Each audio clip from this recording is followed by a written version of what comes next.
मधुरापुरी नायिके नमस्ते मधुरालाभिषुकाभिरामहस्ते मलयध्वज पाण्ड्यराजकन्ये मयि मीनाक्षि कृपां विधेहि धन्ये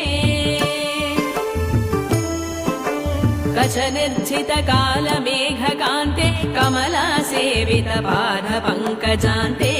मधुरापुरवल्लभेष्टकान्ते मयि मीनाक्षि दयां विधेहि शान्ते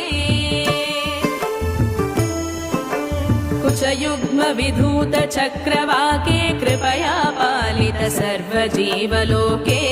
मलयध्वज सन्तते पताके मयि मीनाक्षि कृपां निदेहि